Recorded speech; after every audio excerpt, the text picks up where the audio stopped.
Okay, so welcome, Darren. Darren's a therapist that works at the Wilbury Clinic and has a few specialist areas. And I thought it'd be a nice idea to talk to Darren, get a few more ideas about how he works, and so clients can feel more confident contacting him, kind of knowing what they're going to get, really. So, would you be happy to introduce yourself a little bit? Yeah, so thank you, Vajralila. So yes, I'm a therapist here at the Wilbury Clinic. I see general clients from all kinds of backgrounds, but at the same time, I do have a couple of areas of specialism. So really today, I'd like to highlight the work that I do and the interest I have in people who are gender diverse and who maybe have other identities in the LGBTQ community. And then also clients that are neurodiverse or have diagnoses of autism and spectrum disorders. Brilliant. Okay, really important areas, both of those. So I know because I've got to know you from working at LGBT Switchboard, so I know you've got a lot of experience in this field. And I know nowadays things are much more open, there's a lot more awareness around gender diversity, and LGBT isn't enough anymore, is it?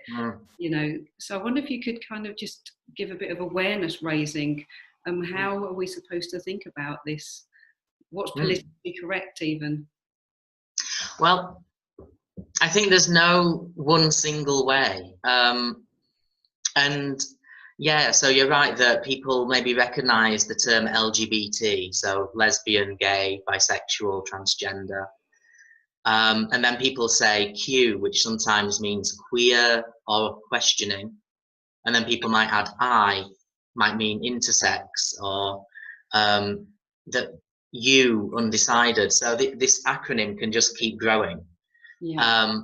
And sometimes I think it can be a useful thing to talk about gender, sexual, and relationship diversity as well.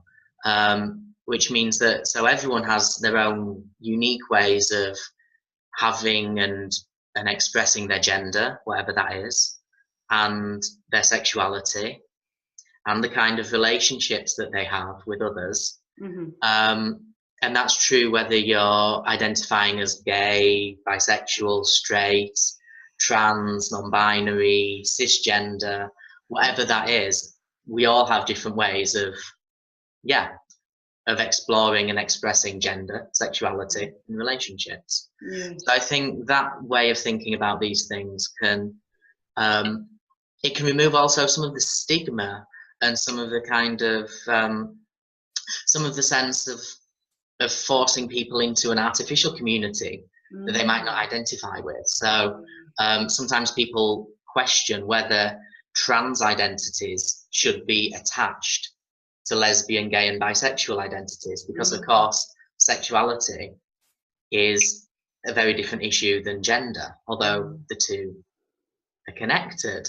You can be of any gender, and then your sexuality can be expressed in any other completely different way. I hope that makes sense. So absolutely, yeah, it's much more complex in a way than might appear initially. Yeah. So I guess what would you do? What would happen if a client come to you and they weren't really sure, they just wanted to explore? I'm getting the impression that there's no kind of set route. You're not invested in any outcome. Yeah, so there's a lot of stuff out there around the idea at the moment of reparative therapy that maybe wants to affirm someone to have a certain sexuality or gender status or identity or not. So maybe therapy that positively reinforces somebody's trans identity, or that tries to deny their trans identity and make them something else. And also with sexuality, so you can have is very controversial, but some people seek therapy, and other people provide therapy that tries to turn straight people or gay people, sorry, straight, or bisexual people straight. Um, and I'm really not interested in doing any of that. For one thing, I think it's unethical, and for another, I think it's really important to just meet the individual with where they're at, and try to understand and work with them through maybe exploring questions, concerns, uncertainties, and just allowing the space to not be certain and not be fixed about one's gender or sexuality, or actually whatever it is about identity that someone's bringing. So I think that we're not always fixed and fit neatly into labels and boxes. So when I meet someone, I try to understand them on their terms, rather than just coming and assuming, oh, so this is a lesbian client, or, you know, this is a trans person I'm working with. I really want to understand the person, how they see themselves, and that changes over time. And you're open to, there could be fluidity, so there's no one label that's going to just kind of put someone in that box and that's it, and there forever. That sounds really important. Yeah, and actually that accords with my own experience with my own gender identity. So I identify as non-binary and as gender fluid. So some people meet me and encounter me as male, as cis male, meaning born as a man and living as a man, or born male and living as a man, and assume that they can encounter me as a gay man.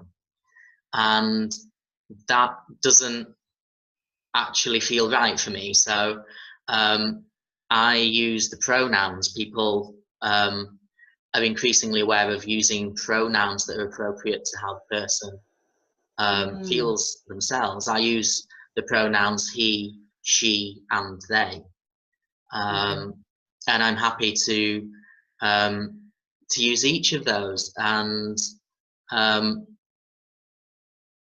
actually be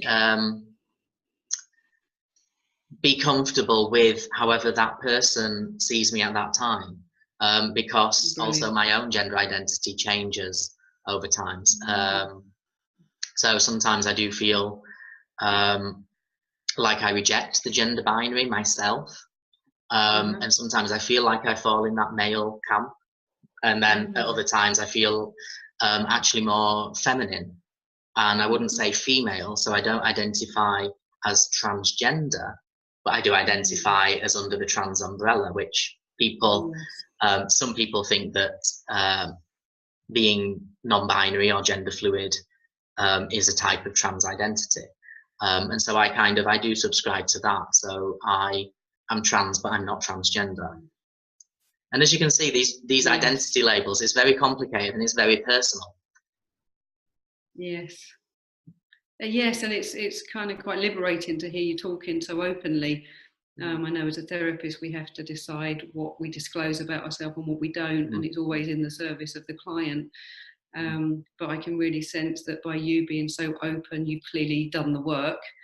That's going to enable you to not only be with a client in their own journey, but for clients to feel safe with you. You know what you're talking about.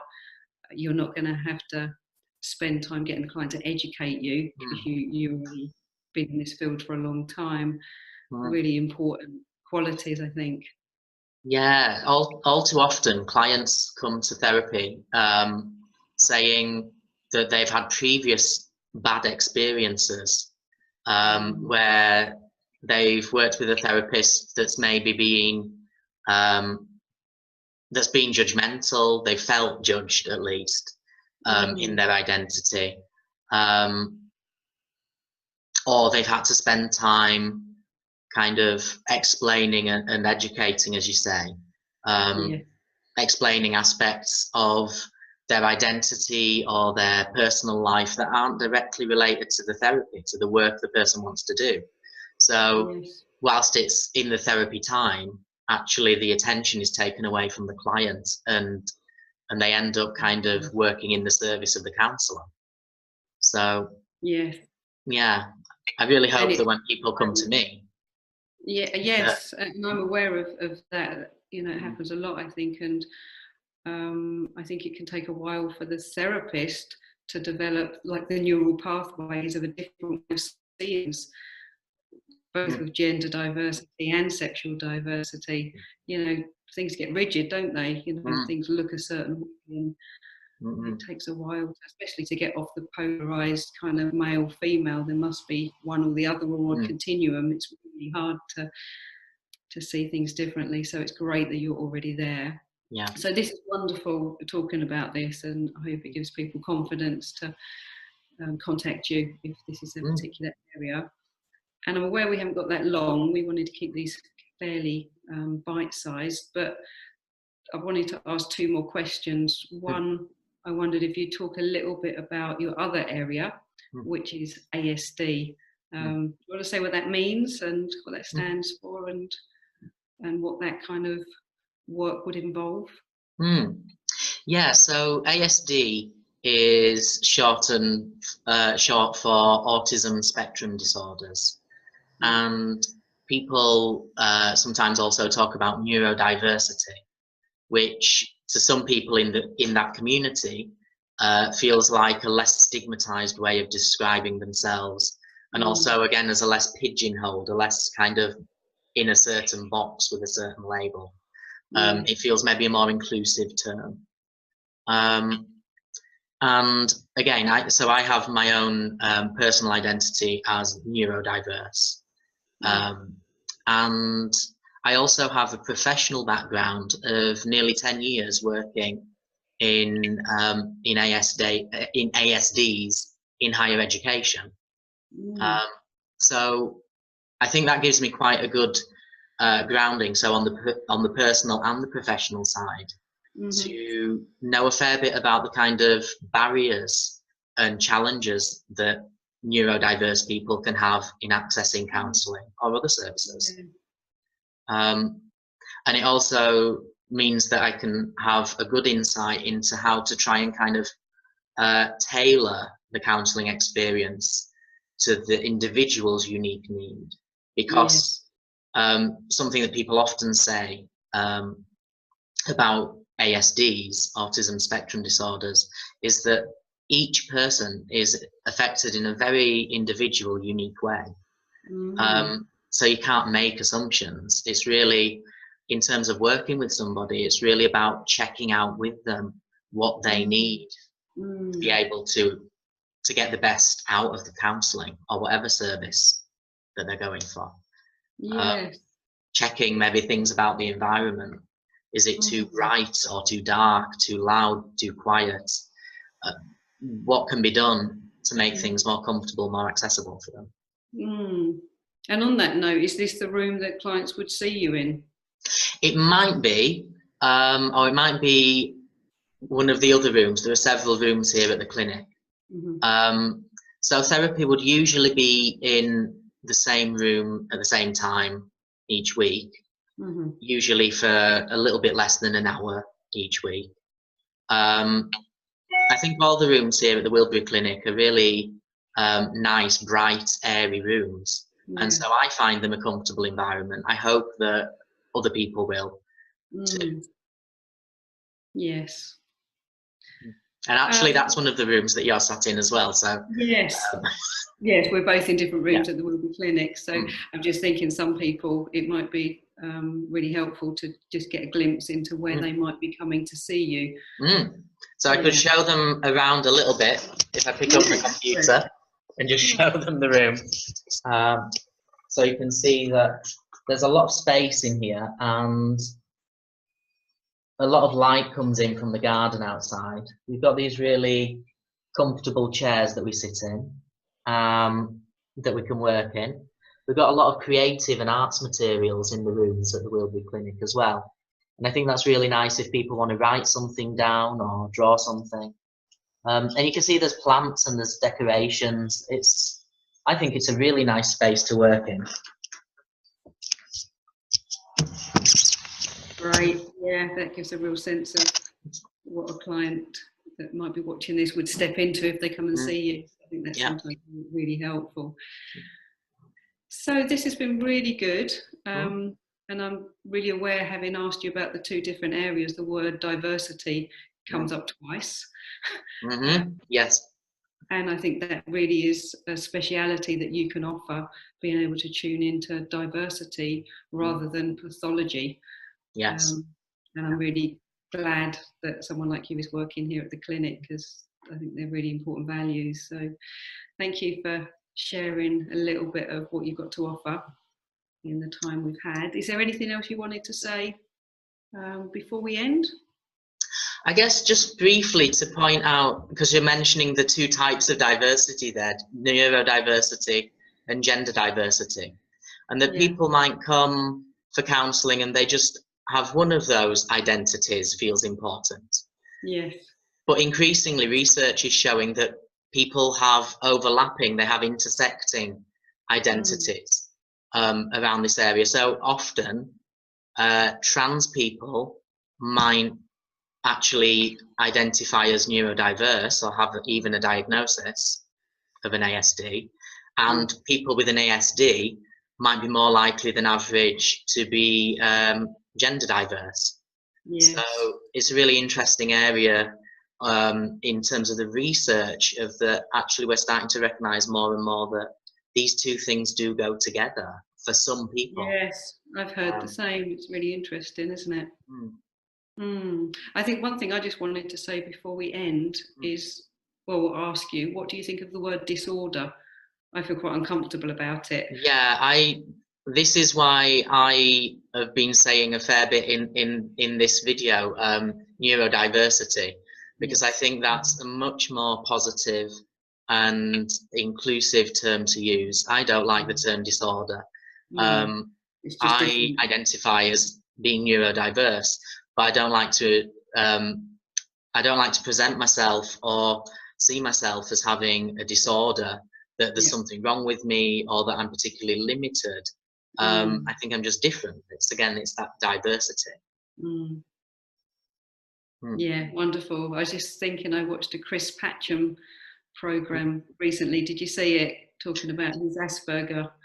It was very, very inspiring. Yeah, no, and that's it. So there are people in the public eye who are out and proud. So we're used to seeing that in terms of the LGBTQ communities more and more, but also in terms of neurodiversity, people being out and proud with their identities. Yes, yeah, really nice. One of the things he was saying is society's got to change, not the neurodiverse people. Absolutely. And I think that all these different identities we're talking about, whether it's gender or sexuality or neurodiversity, I think they all enrich society. And that's my personal belief. I'm aware that sometimes having these identities or these experiences can be difficult for people. So whilst I don't try to push people to be a certain way at all, I do hold that core belief that actually the world is a better place for having more diversity, not less. Wonderful, I agree. Yeah. Okay, well, thank you for sharing all this. If people want to contact you, you're on the Wilbury Clinic website on the therapist page, aren't you? So let's maybe add a link at the end of this video. We can put on screen the contact details. People can go to the Wilbury Clinic website, and through that they can also phone and email me directly as well if they prefer. Yeah, brilliant. Good. Okay, really good talking to you. Thanks, Vajralila. It's been great. Thank you. Yep, bye for now. Bye.